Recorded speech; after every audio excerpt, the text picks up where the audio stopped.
अस्सलामुअलैकुम ګرانو مینوالو، امید لرم چې تاسو ټول به روغ جوړ وئ او د ژوند په موضوع کې به وئ. دوستانو، نو ویډیو کې درته هرکلی وایم. دوستانو، ډېره افسوسناکه دردناکه واقعه مخې ته راغلې ده. د مردان سره تعلق لرونکی د 500 کالو ځوان نن په اکسیډنټ کې وفات شو. آیا د اکسیډنټ په کومې طریقې وکړو او غلطي د چا دی؟ دوستانو، مکمل معلومات در سره په دې ویډیو کې شریکوم. زموږ سره اوسئ چې د مکمل معلومات نه خبر شئ.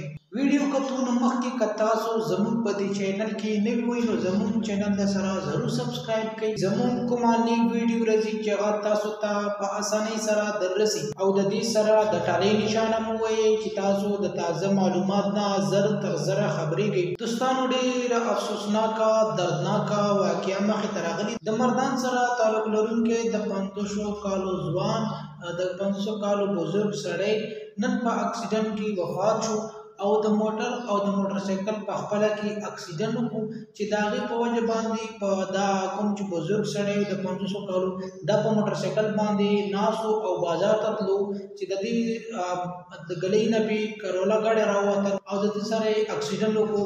کرولا یقینا چې ډېر زیات سپیډ کې وه، د دې په وجه باندې دا ډېر زیات زخمي شو او بیا یې مردان CMH ته وړو، خو د ده حالت ډېر زیات خراب و چې د هغې په وجه باندې دا وفات شولو.